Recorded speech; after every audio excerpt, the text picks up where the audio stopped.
Assalamualaikum warahmatullahi wabarakatuh, teman pemilih dan sobat JDIH. Kembali lagi bertemu dalam podcast Pintar Pemilu KPU Provinsi Sumatera Barat yang merupakan kolaborasi Bako Humas dan JDIH KPU Provinsi Sumatera Barat. Kali ini bersama saya Lydia sebagai host. Kita sudah kehadiran narasumber yang luar biasa, sosok perempuan yang strong gitu ya di KPU Provinsi Sumatera Barat, karena satu-satunya the one and only Ibu Ketua kita, Ibu Yanu Sri Mulyani SHMSI. Kita sapa dulu. Ibu Yanu, apa kabarnya hari ini? Alhamdulillah baik. Alhamdulillah ya, baru saja melaksanakan pleno rutin ya Bu ya, di hari ini ya. Baik, dalam kesempatan kali ini kita akan berbicara tentang refleksi KPU Provinsi Sumatera Barat untuk tahun 2021, karena saat ini kita sudah berada di penghujung tahun 2021. Jadi mungkin nanti Ibu Ketua bisa menceritakan kepada kita kegiatan-kegiatan apa saja yang dilaksanakan oleh KPU Sumbar di tahun 2021 ini, dan mungkin juga mungkin ada beberapa capaian yang sudah diraih di tahun ini.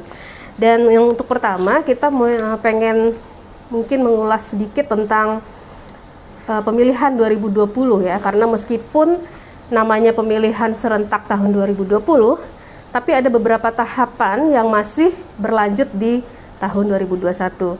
Nah, mungkin Ibu Ketua bisa ceritakan pada kita tahapan-tahapan apa saja yang masih dilaksanakan di tahun 2021 ini. Ya, memang benar ya, untuk tahapan pemilihan tahun 2020 itu masih ada yang kita laksanakan pada tahun 2021, karena memang sesuai dengan PKPU dan regulasi yang ada beberapa tahapan pemilihan yang dilaksanakan di tahun 2020 itu masih kita laksanakan di tahun 2021. Di antaranya itu adalah terkait dengan penyelesaian sengketa perselisihan hasil pemilihan di Mahkamah Konstitusi.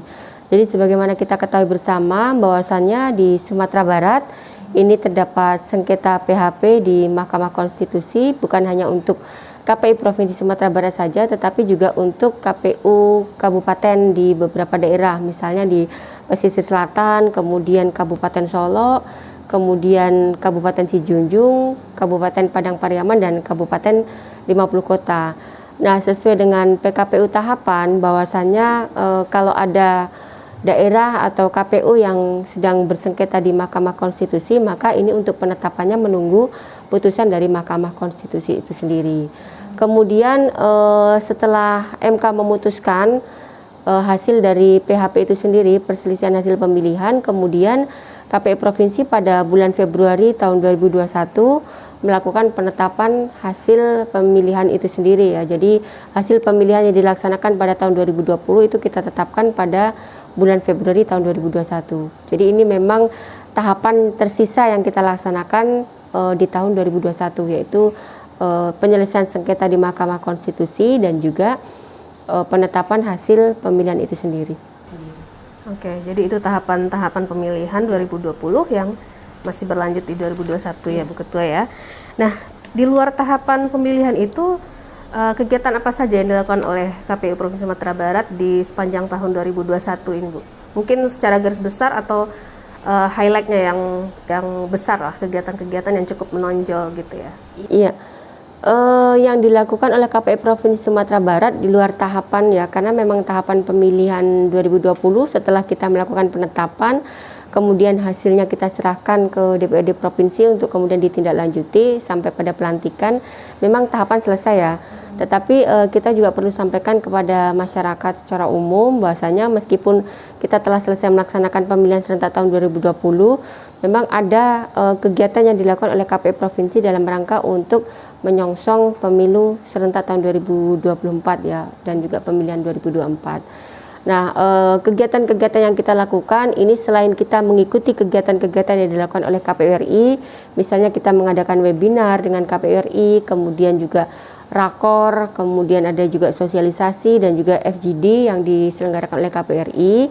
Itu juga ada beberapa kegiatan yang kita lakukan. Sebagai contoh misalnya dalam rangka untuk menyongsong pemilu serentak pemilu 2024, ada program kegiatan yang dilakukan digagas oleh KPU RI untuk dilakukan di provinsi dan kabupaten kota itu adalah DP3, program ya kegiatan Desa Peduli Pemilu dan Pemilihan. Nah, KPU Provinsi Sumatera Barat sudah menetapkan lokus pelaksanaan DP3 itu di Kabupaten Agam. Jadi ini kita lakukan dalam rangka untuk melakukan sosialisasi agar supaya memang kita bisa menyentuh sampai pada pemerintahan terendah nagari, agar supaya nanti tercipta nagari atau desa yang memang melek sama pemilu dan pemilihan, sehingga ini tujuan akhirnya adalah bisa meningkatkan partisipasi pemilih dalam pelaksanaan pemilu yang akan datang. Kemudian selain itu juga kita juga melaksanakan kewajiban kita untuk melakukan pemutakhiran data pemilih berkelanjutan, yang mana ini selalu kita laksanakan dan bulan berjalan, setiap bulannya kita melakukan rapat pleno untuk menetapkan pemutakhiran data pemilih berkelanjutan ini. Yang tujuannya adalah agar supaya kita bisa menghasilkan data pemilih yang benar-benar komprehensif, akurat dan valid ya, sehingga kedepannya ketika pelaksanaan pemutakhiran data pemilih berkelanjutan ini kita lakukan memang tujuannya untuk melakukan pemeliharaan data, kemudian memperbaharui dan juga mengevaluasi data pemilih yang sudah ada, sehingga kedepannya ketika tahapan pemutakhiran data pemilih ini sudah masuk, kita tinggal melanjutkan dan juga melakukan validasi terkait dengan pemutakhiran data itu sendiri. Jadi tidak waktu yang masih cukup lama ini kita gunakan untuk melakukan pemeliharaan dan pembaharuan data pemilih yang sudah ada. Itu salah satu beberapa kegiatan yang kita lakukan ya, sehingga kita memang perlu sampaikan kepada masyarakat bahwasanya meskipun tahapan sudah selesai, tapi kita juga tetap melakukan kegiatan-kegiatan yang kita lakukan dalam rangka untuk mensosialisasikan, menyebarluaskan informasi-informasi awal seputar bagaimana pelaksanaan pemilu 2024 yang akan datang. Terakhir kemarin kita juga melaksanakan rakor persiapan pemilu 2024 dengan stakeholder dan juga partai politik, yang mana kita pada saat itu menyampaikan informasi-informasi seputar pelaksanaan pemilu 2024 yang akan datang. Kemudian kemarin kita juga sudah melakukan ekspos kepada media massa terkait kegiatan-kegiatan yang sudah kita lakukan, dan pada hari Senin kemarin kita juga melaksanakan rakor terkait dengan pemutakhiran data pemilih berkelanjutan dengan stakeholder yang ada. Oke. Terkait kegiatan-kegiatan ini Bu Ketua, kita kan nih masih berada dalam masa pandemi ya. Apakah kegiatan-kegiatan ini masih dilaksanakan sebagian besar secara daring atau melalui aplikasi online meeting gitu ya, atau sudah dilaksanakan secara luring dengan prokes yang ketat atau bagaimana? Secara ininya lah, secara umumnya kegiatan KPU Sumbar di 2021 ini apakah masih diwarnai daring atau mana yang lebih banyak porsinya? Kalau kegiatan-kegiatan yang kita ikuti ketika kegiatannya diselenggarakan oleh KPU RI ya, selama ini memang karena memang kondisi kita sedang COVID-19 ini dilakukan memang secara daring ya, baik itu webinar, kemudian rakor, kemudian juga sosialisasi dan FGD ini memang diselenggarakan oleh KPU RI dengan cara daring. Sehari kadang bisa 2 Iya, sehari kadang bisa dari pagi sampai malam ya webinarnya, karena memang itu yang diselenggarakan oleh KPU RI dan kita mengikuti itu, kegiatan itu sampai dengan selesai, karena memang momennya saat sekarang ini sekali lagi kan kita dalam tahapan untuk mempersiapkan bagaimana supaya pelaksanaan pemilu akan datang itu lebih baik. Tetapi namun demikian, kita KPU Provinsi Sumatera Barat juga ada beberapa kegiatan yang kita lakukan secara luring. Misalnya kita mengundang beberapa stakeholder. Yang terakhir kemarin kita lakukan adalah dalam rangka rakor persiapan pemilu 2024, itu kita lakukan dengan luring. Kemudian juga kemarin kita rakor dengan stakeholder terkait pelaksanaan pemutakhiran data pemilih berkelanjutan, itu juga kita lakukan luring. Kemudian ada rakor dengan KPU Kabupaten Kota juga luring, tetapi tetap kita memperhatikan protokol kesehatan itu sendiri. Kayak kita sekarang ya, pakai masker ya. Jaga jarak, tetap pakai masker. Nah, mungkin teman pemilih dan Sobat JDIH juga pengen tahu nih Bu Ketua, di tahun 2021 ini ada nggak capaian-capaian atau mungkin prestasi yang diraih oleh KPU Provinsi Sumatera Barat yang bisa kita bagikan di sini? Iya, alhamdulillah kalau untuk capaian ataupun prestasi yang sudah diukur oleh KPU Provinsi Sumatera Barat ya memang ada beberapa ya. Beberapa yang sudah kita capai, salah satu diantaranya juga ketika pemeringkatan JDH kita juga oleh KPU RI kita juga mendapatkan peringkat. Kemudian yang terakhir kita terima kemarin itu terkait dengan pembentukan Bako Humas. Jadi pembentukan Bako Humas itu alhamdulillah KPU Provinsi Sumatera Barat itu nomor 7 se-Indonesia. Jadi ya terbaik se-Indonesia nomor 7 dan tentu ini merupakan capaian yang luar biasa dan capaian ini tidak bisa kita capai tanpa ada kerjasama yang baik dari semua pihak dan juga terutama teman-teman KPU Kabupaten Kota. Dan juga KPU Provinsi karena kita juga sudah mendapatkan peringkat yang baik juga di JDH, kita juga melakukan kegiatan-kegiatan yang bisa memotivasi teman-teman KPU Kabupaten Kota. Misalnya kita memberikan reward juga, pemeringkatan juga kepada teman-teman KPU Kabupaten Kota. Terakhir yang kita adakan itu adalah terkait dengan pemeringkatan pelaksanaan JDH itu sendiri. Jadi kita sudah melakukan pemeringkatan dan juga sudah memberikan reward kepada ada itu 3 kabupaten terbaik ya, ada Kabupaten Pasaman, kemudian Kabupaten Dharmasraya dan juga Kota Padang. Nah, ini yang terus kita lakukan untuk memberikan motivasi kepada teman-teman kabupaten kota agar supaya memang inovasi-inovasi dan kreativitas dari teman-teman itu bisa disalurkan dengan baik dan ini bisa membantu kita dalam rangka publikasi terkait dengan kepemiluan itu. Oke, menarik sekali. Nah, kalau kita pengen melihat ke skala yang lebih luas, yaitu ke nasional ya, mungkin Ibu Ketua bisa memberikan pendapat ataupun pandangannya tentang apa yang dilakukan oleh yang saat ini sedang diupayakan oleh KPU RI. Kira-kira apa saja mungkin inovasi ataupun modifikasi ataupun usaha-usaha dari KPU Republik Indonesia untuk melaksanakan pemilu 2024 itu dengan lebih baik lagi dan lebih berkualitas lagi. Iya, upaya usaha dan juga inovasi yang dilakukan oleh KPU RI sebenarnya sangat banyak ya dalam rangka untuk terutama mensukseskan pelaksanaan pemilu 2024.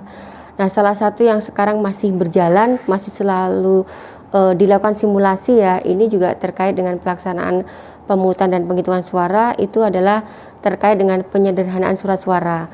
Jadi KPU RI saat sekarang ini tengah masih menggodok terkait dengan dan juga melakukan simulasi untuk diadakan penyederhanaan surat suara dalam pemilu 2024 yang akan datang.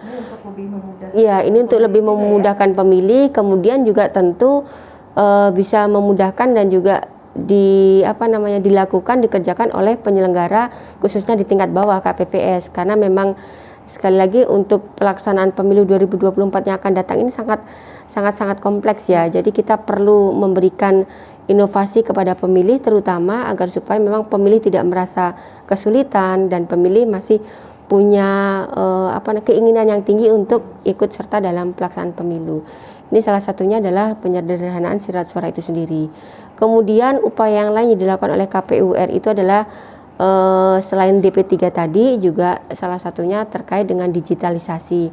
Jadi KPU RI berupaya bagaimana caranya untuk melakukan seluruh dokumen digitalisasi dalam bentuk digitalisasi karena ini juga menyesuaikan kondisi sekarang ya. Segala sesuatu itu terkait dengan digitalisasi. Kemudian juga terkait pada pelaksanaan pemungutan dan penghitungan suara ini juga KPU RI saat sekarang ini masih berbenah dan memantapkan terkait dengan penggunaan Sirekap. Jadi penggunaan Sirekap sebenarnya sudah dilakukan pada pemilihan sebelumnya ini juga lebih dimantapkan lagi dan dimaksimalkan agar supaya memang penggunaan Sirekap pada pemilu 2024 itu lebih maksimal lagi. Kemudian terakhir kemarin juga KPU RI telah mengeluarkan PKPU nomor 5 tahun 2021 terkait dengan pemerintahan yang berbasis elektronik.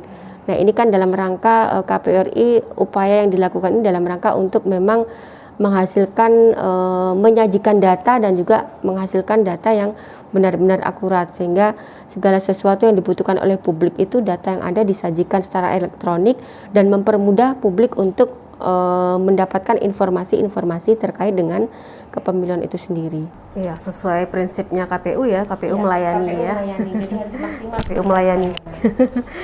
Baiklah, dari apa yang sudah dilalui di tahun 2021 ini, kira-kira apa harapan ataupun mungkin ada rekomendasi dari Ibu Ketua untuk KPU Sumbar nanti di tahun 2022 atau bagaimana KPU Sumbar dalam menghadapi persiapan untuk pemilu 2024 nanti? Ya, kalau untuk harapan ya untuk KPU Provinsi Sumatera Barat dan untuk seluruhnya ya ini terkait dengan penyelenggaraan pemilu 2024 yang akan datang, tentu sebagaimana yang sudah kita lakukan pada pemilu 2019 dan pemilihan 2020 yang lalu, secara umum ya pelaksanaan dan penyelenggaraan pemilu dan pemilihan itu kan di Provinsi Sumatera Barat sudah berjalan sesuai dengan yang kita harapkan ya. Bisa dibilang penyelenggarannya berjalan dengan sukses meskipun itu kita lakukan di masa pandemi. Nah, tentu harapan kita dari KPU Provinsi Sumatera Barat, penyelenggaraan pemilu 2024 yang akan datang juga bisa kita laksanakan dengan sukses, minimal sama atau kalau bisa kita lebih tingkatkan lagi. Jadi iya lebih baik lagi. Jadi kita tetap melakukan pembenahan, tetap berbenah diri, tetap mempersiapkan segala sesuatunya dengan baik agar supaya memang kita bisa benar-benar siap dalam menghadapi dan menyelenggarakan pemilu 2024 yang akan datang. Dan tetap sehat ya. Tetap sehat. Kalau nggak sehat nggak bisa juga ini ya. Baiklah teman pemilih dan sobat JDIH, demikian obrolan kita pada kali ini bersama Ibu Ketua KPU Provinsi Sumatera Barat, Ibu Yano Sri Mulyani. Semoga obrolan kita kali ini bermanfaat untuk teman pemilih dan sobat JDIH, dan kita tentunya akan kembali bertemu dalam podcast-podcast yang informatif di kesempatan lain. Dan untuk kali ini kita tutup dengan Assalamualaikum warahmatullahi wabarakatuh. Marilah yodun sana kita ramikan pilihan.